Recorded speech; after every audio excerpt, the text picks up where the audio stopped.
Your goal is to be a billionaire in dollars, for example. My first advice is you need to go and study the world's richest people.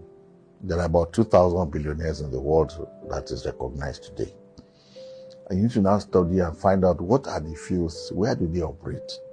If you study that areas, then you can now based on where they operate, then you can now say, okay, where can I operate out of all of this? And what will be the scope? Because somebody that is a billionaire in sports, you can't be a sports in Nigeria and say you want to be a billionaire. It cannot happen. Even if you're playing outside of the country. It cannot happen. Players don't become billionaires in sports. And there is no player, even dead or alive, that is a billionaire in sports. The players that have become billionaires did not become billionaires from the sport. They became billionaires from the brand. Break it down more. Okay. There are 3 sports people today that are billionaires. Number 1 is Michael Jordan. Michael Jordan is arguably the best basketballer that ever lived. But he made only $90 million in his entire career as a basketballer. So how did he become a billionaire? 2 things. It wasn't even the truth. From his career as a basketballer, a brand was created. Nike shoes. Air Jordan brand, in such a way that Nike pays him money every year based on how those shoes sell. And right now they pay him close to about $100 million a year.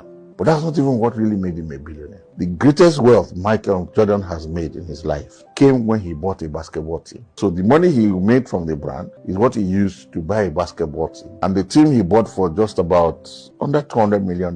Today is worth over $2 billion.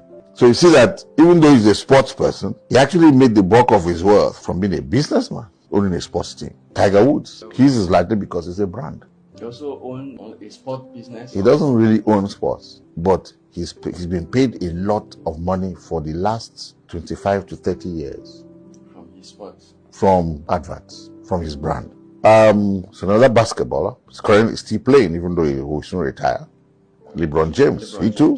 The same thing. It's largely from a brand. Even though LeBron James too has become a heavy investor. He's a shareholder in Liverpool Football Club. He's a shareholder in Liverpool Football Club.